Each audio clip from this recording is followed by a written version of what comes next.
اعوذ باللہ من الشیطان اللعین الرجیم بسم اللہ الرحمن الرحیم الحمد للہ رب العالمین بارئ الخلائق اجمعین باعث الانبیاء والمرسلین والصلاة والسلام على حبیبہ وخیارتہ حافظ سرہ ومبلغ رسالاتہ ابی القاسم محمد اللہم صل علی محمد وآل محمد وآلہ الاطیبین الاطہرین المنتجبین الہداۃ المہدیین لا سیما بقیت اللہ فی الارضین روحی وارواح العالمین لتراب مقدمہ الفداء واللعن الدائم علی اعدائہم اجمعین من الآن الى قیام یوم الدین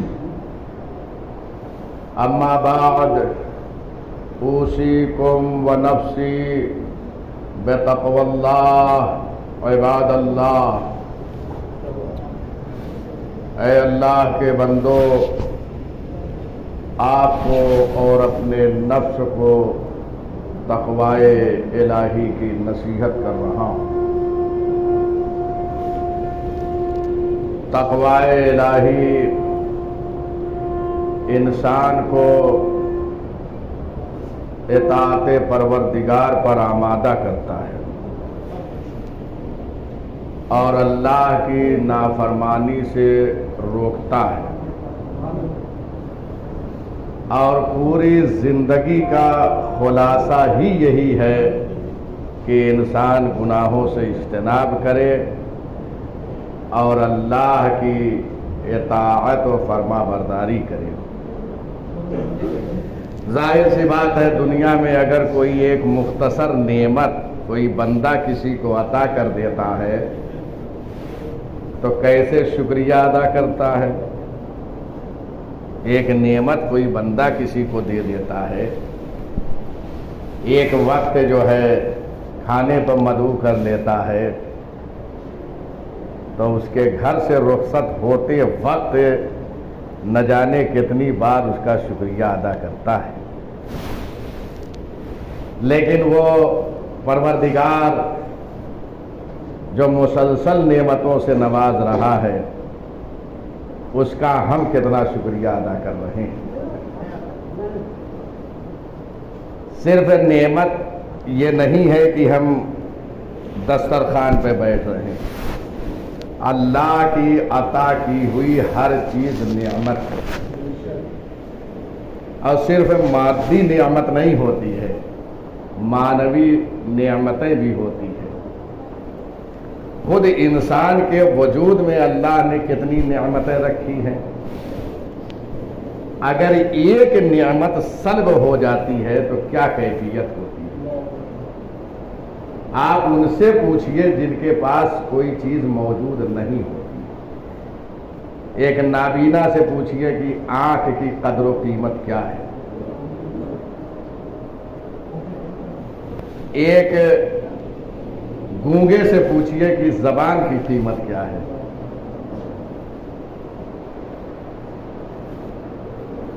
اسی طریقے سے انسان جب تک باہوش ہے، اللہ نے اسے عقل سے نوازا ہے، کتنی بڑی نعمت دیا ہے اللہ نے۔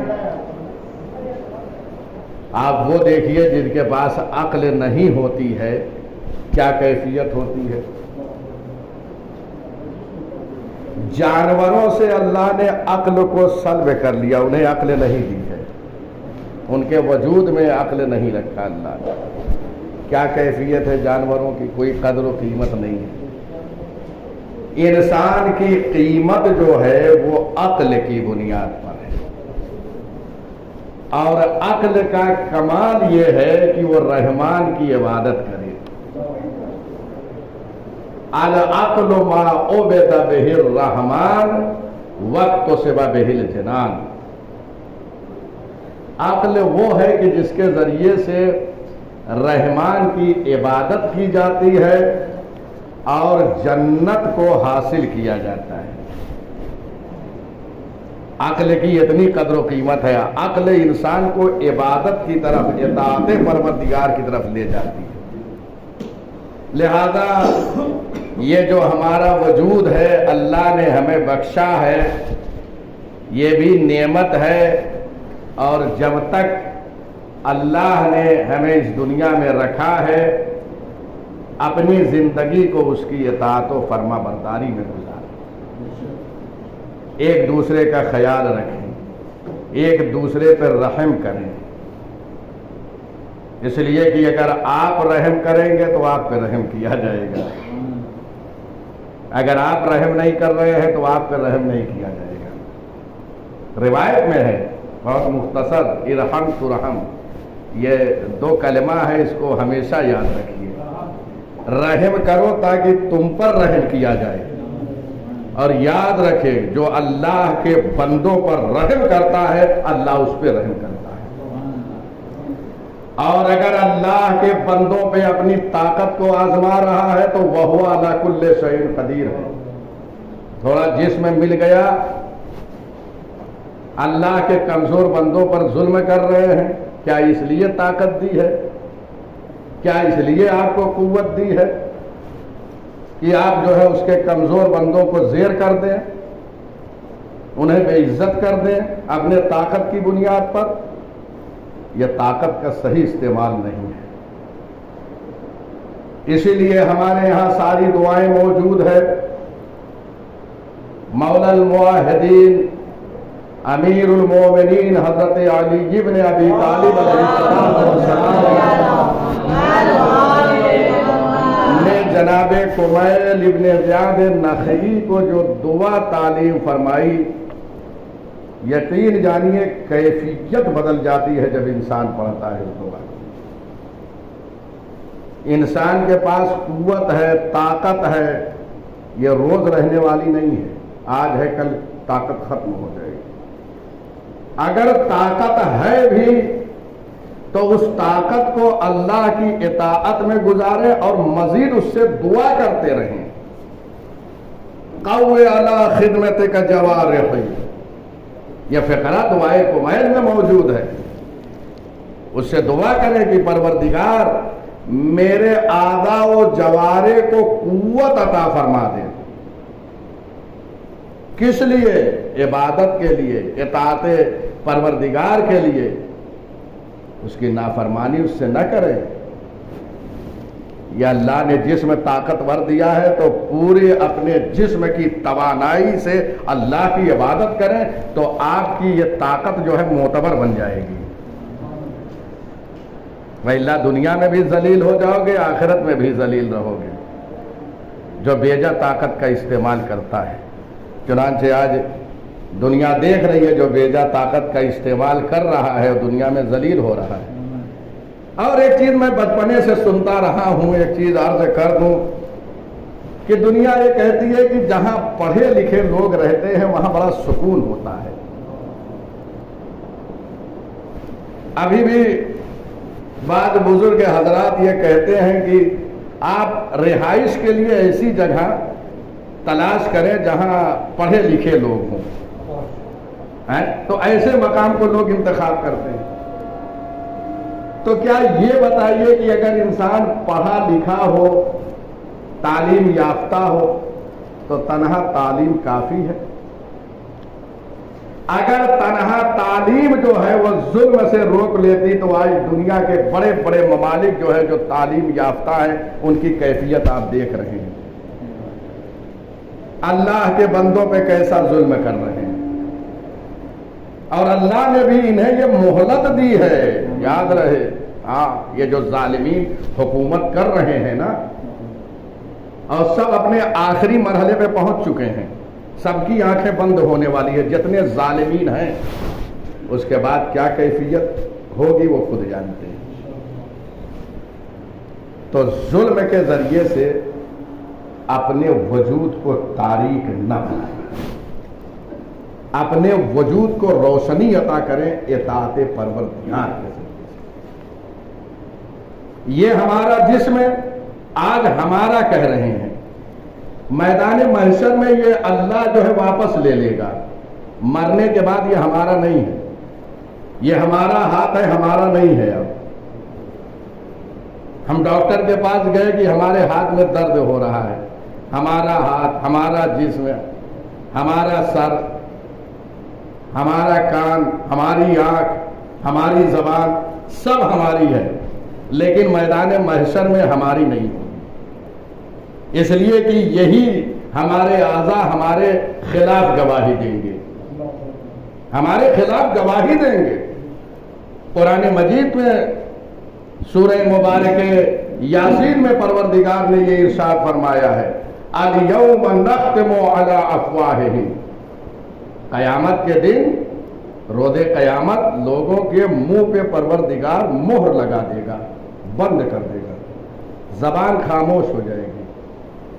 وَتُكَلِّمُنَا أَيْدِيهِمْ وَتَشْهَدُ أَرْجُلُهُمْ۔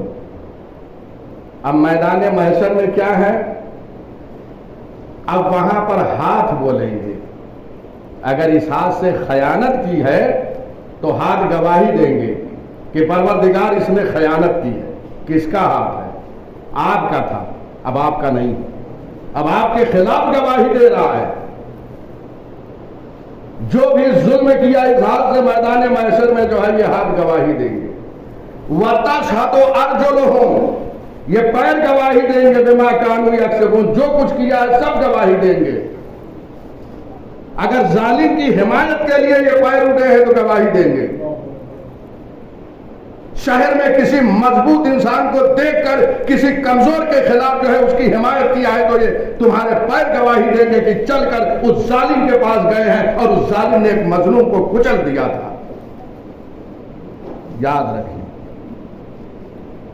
کسی سے ڈرنے کی ضرورت نہیں، اگر انسان اللہ سے ڈرتا ہے تو کائنات کی کسی طاقت سے نہیں وہ ڈرتا ہے، اور اگر ڈر رہا ہے تو خود غور و فکر کرے کہ ہم اللہ سے نہیں ڈر رہے، تو اللہ سے یہ دعا کرتے رہنا چاہیے، جو بھی قوت و طاقت ملی ہے اس کی اطاعت و فرما برداری میں گزاریں۔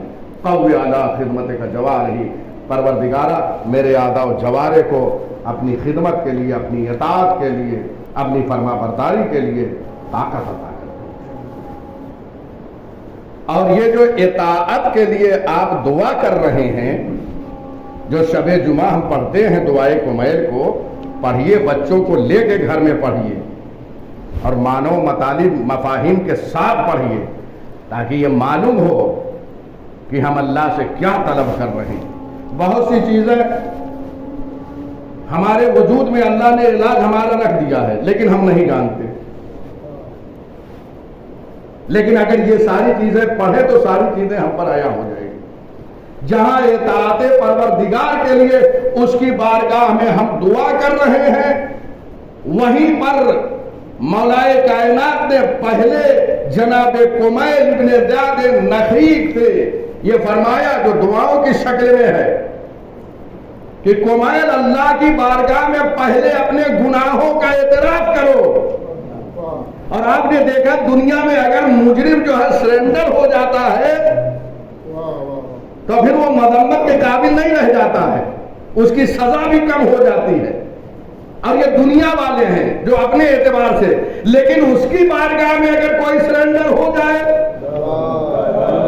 وہ ارحم الراحمین ہے۔ لیکن آؤ اعتراف کرو، شب جمعہ بیٹھو، دعائے کمیل پڑھو، اور اس میں یہ فقرات موجود ہے ابتدا میں۔ خدا کی قسم اگر یہ ہستیاں نہ ہوتی تو لوگوں کو دعاؤں کا سلیقہ نہ معلوم ہوتا کہ اللہ کی بارگاہ میں کیسے طلب کیا جاتا ہے۔ پہلے اپنے گناہوں کا اقرار کرے اس کی بارگاہ میں۔ متعدد جملات مولا کائنات نے تعلیم فرمائے ہیں، اور جب اس کی بارگاہ میں یہ سب جملات کے ذریعے سے انسان سرنڈر ہو جاتا ہے تو وہ ساری نعمتیں جو رکی ہوئی ہیں وہ ساری نعمتیں پھر جاری ہو جاتی ہیں. ہم بہت سی چیزیں تلاش کرتے ہیں، ہمیں نہیں ملتی ہے. ہم سمجھتے ہیں کہ ہمارے لیے فلاں سد راہ ہو رہا ہے، راستے میں رکاوٹ بن رہا ہے. یقین جانیے ہمارے گناہ خود ہمارے کام میں رکاوٹ بنتے ہیں. یہ بہت اہم جملہ، اور یہ ساری چیزیں موجود ہیں. میں ایک دو فقرے پڑھ رہا ہوں. ہمارے راز، ہمارے بعض گناہ ایسے ہوتے ہیں انسان جب انجام دیتا ہے تو دنیا میں ذلیل ہو جاتا ہے. اللہ اس کے راز کو فاش کر دیتا ہے، آیا کر دیتا ہے اس کے گناہوں کو. لہذا اللہ کی بارگاہ میں دعا کریں کہ پروردگارا ہمارے ان گناہوں کو بخش دے جو ہمارے راز کو فاش کر رہے ہیں. اللہ کی بارگاہ میں یہ دعا کریں.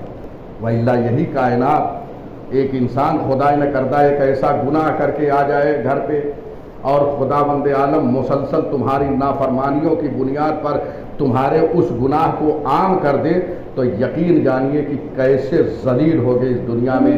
جہاں تمہارے بچے ہیں، تمہارے بچوں کے سامنے تمہارے گناہ عیاں ہو جائیں گے، تمہارے رشتہ داروں کے سامنے تمہارے گناہ عیاں ہو جائیں گے.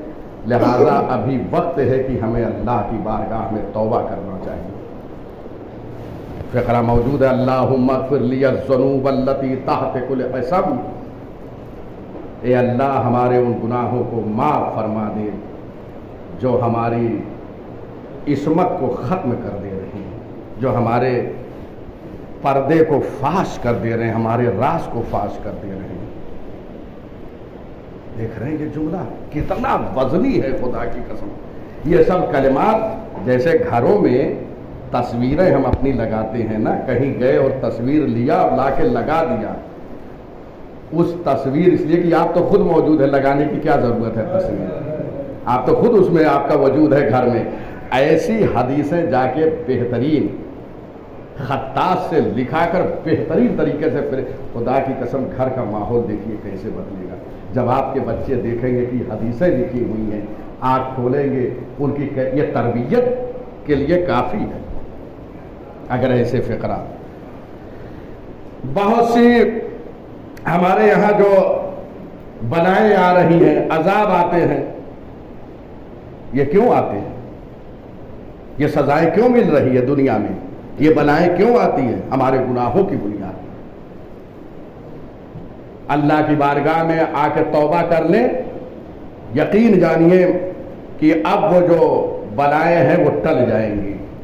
اس لیے کہ مولا کائنات نے ساری چیزوں کی طرف اشارہ فرمایا ہے. اللہم اغفر لی الذنوب التی تنزل النقم. پروردگارا ہمارے ان گناہوں کو معاف فرما دے جو عذاب کے نازل ہونے کا سبب بن رہے ہیں. اس کا مطلب یہ ہے، آپ دیکھیے، آپ کبھی بھی مشکل میں گرفتار ہوں تو سب سے پہلے آپ غور و فکر کریں کوئی گناہ تو ایسا نہیں انجام دیا ہے کہ جس کی بنیاد پر یہ بلا نازل ہوئی ہے. الزام دوسرے پہ نہ رکھیے، پہلے اپنے وجود کو دیکھیے کہ آج کوئی ایسا گناہ تو انجام نہیں دیا ہے کہ جس کی بنیاد میں یہ گناہ ہمارے راستے میں رکاوٹ کا سبب بن رہے ہیں. نعمتیں بدل جاتی ہے. بسا اوقات ایسا ہوتا ہے، آپ دنیا میں ملاحظہ فرماتے ہیں، نعمتیں کل کچھ تناول کر رہا تھا، اس کے بعد کیفیت ایسی بدل جاتی ہے کہ انسان کی غذا تک بدل جاتی ہے. کل انسان مالدار تھا، کروڑ پتی تھا، اور آج حالت اس کی خراب ہو گئی ہے. جو نعمتیں اس وقت تھی اب نہیں ہیں. اپنے گناہوں میں تلاش کرو کہ یہ نعمتیں جو بدلتی ہے، یہ نعمتیں گناہوں کی وجہ سے بدلتی ہیں. تغیر کر دیتا ہے اللہ، تبدیل کر دیتا ہے نعمتوں کو. اللہم اغفر لی الذنوب التی تغیر النعم. اے اللہ ہمارے ان گناہوں کو معاف فرما دے جو ہمارے نعمتوں کو بدل دے رہے ہیں. ملاحظہ فرما رہے ہیں آپ یہ ساری چیزیں. اس کے بعد ایک بڑی شکایت جو سب کرتے ہیں کہ ہم تو بڑی دعا کرتے ہیں، ہماری دعا قبول نہیں ہو رہی ہے. تو دعا کیسے قبول ہو؟ ہم نے آ کے صرف ایک جمعے کی 2 رکعت نماز پڑھی، اللہ کی بارگاہ میں وہ بھی نہ جانے قبول ہو رہی یا نہیں ہو رہی ہے، اور ایک لمبی فہرست ہم نے اللہ کے سامنے پیش کر دیا، یہ چاہیے یہ چاہیے یہ چاہیے، ایک طولانی فہرست، لیکن کبھی غور کیا کہ وہ قبول کرنے والا ہے، لیکن کبھی غور کیا کہ ہماری بعض دعائیں قبول کیوں نہیں ہوتی ہیں؟ یہ ہمارے گناہ جو ہے سد راہ ہو جاتے ہیں، یہ ہمارے گناہ ہماری دعاؤں کو باب اجابت تک نہیں پہنچنے دے رہے ہیں، لہذا ایسے گناہوں سے انسان توبہ کرے۔ یہ شب جمعہ، یہ پروردگار اس نے ہمیں تحفہ دیا ہے، شب جمعہ کو یقین جانیے، جب تک یہ زندگی ہے، سانس چل رہی ہے، اس کی قدر کریں،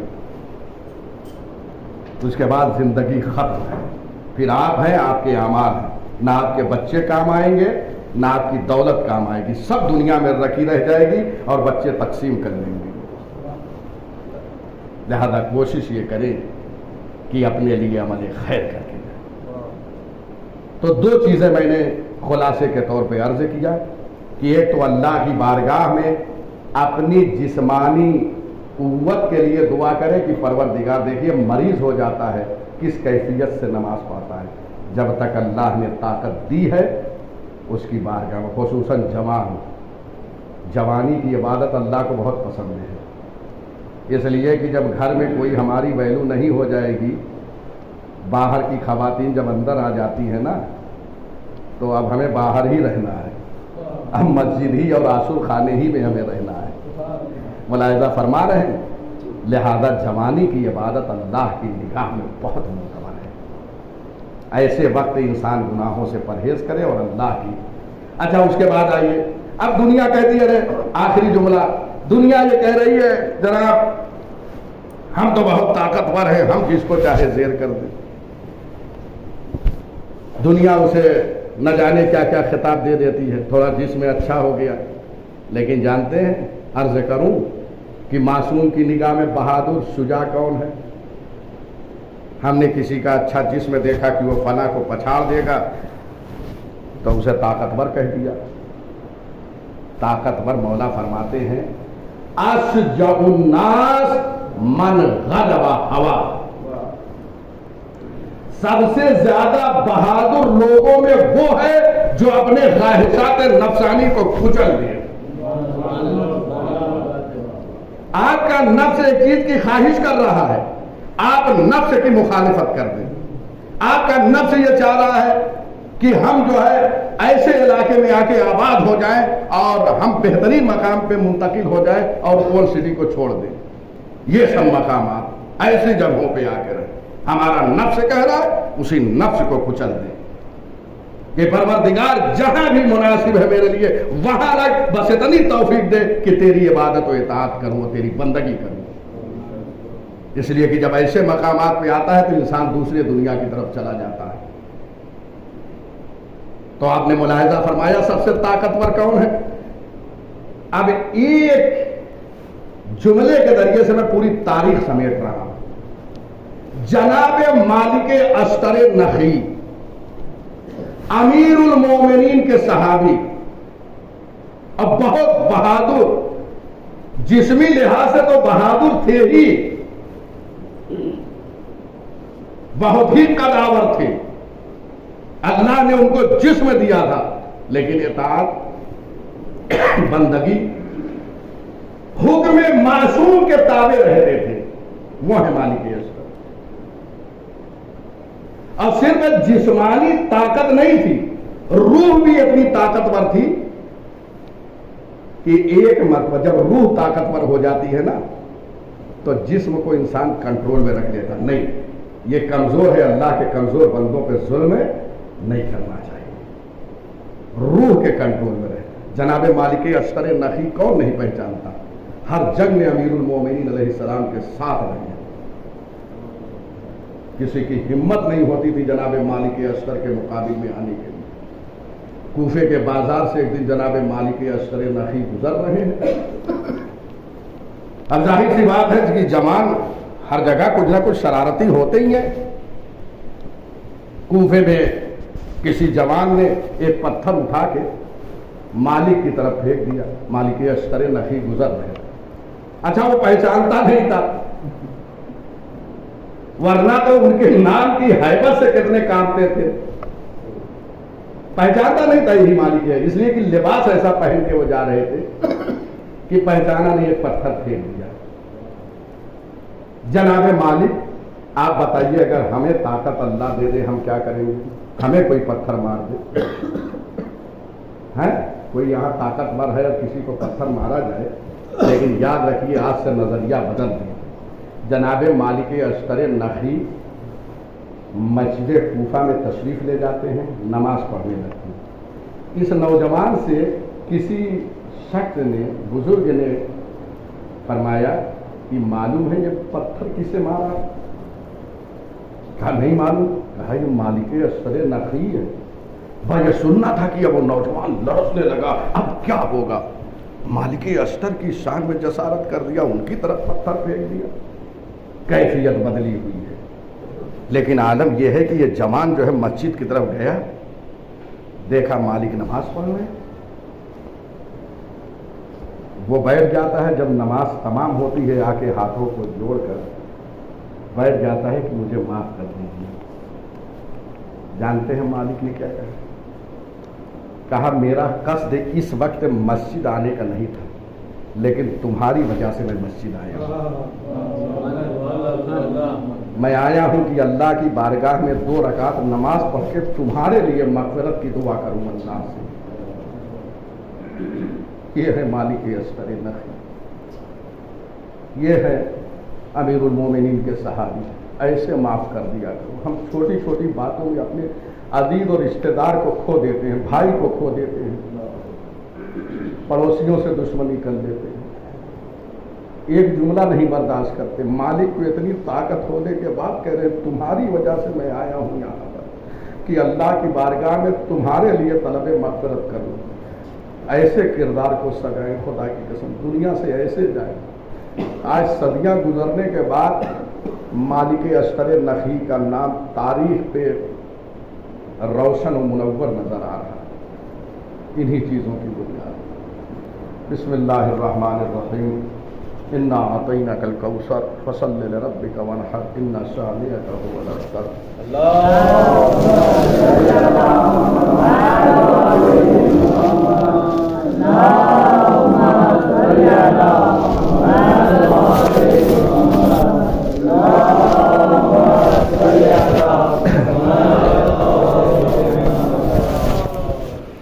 اعوذ باللہ من الشیطان اللعین الرجیم. بسم اللہ الرحمن الرحیم. الحمد للہ رب العالمین والصلاة والسلام علی سید الانبیاء والمرسلین ابی القاسم محمد والصلاة والسلام علی امیر المومنین علی ابن ابی طالب علیہ السلام والصلاة والسلام على فاطمة الزهراء سيدة النساء العالمين عليها السلام والصلاة والسلام على الحسن والحسين سيد شباب أهل الجنة عليهم السلام والصلاة والسلام على علي بن الحسين زين العابدين عليه السلام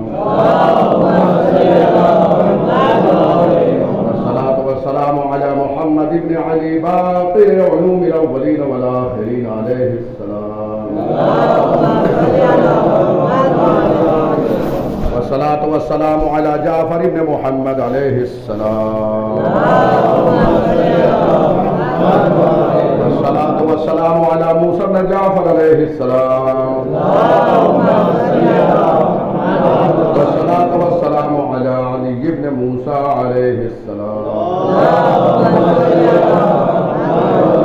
والصلاة والسلام على محمد بن علي عليه السلام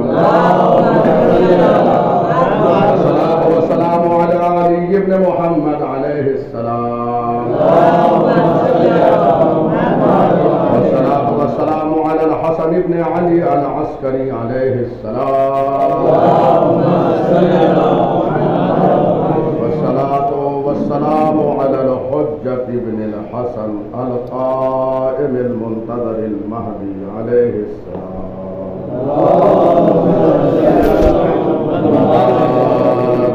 أوصيكم ونفسي بتقوى الله عباد الله بسم الله الرحمن الرحيم والعصر إن الإنسان لفي خسر إلا الذين آمنوا وعملوا الصالحات وتواصوا بالحق وتواصوا بالصبر.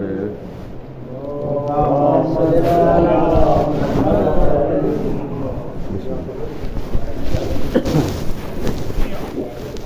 الله.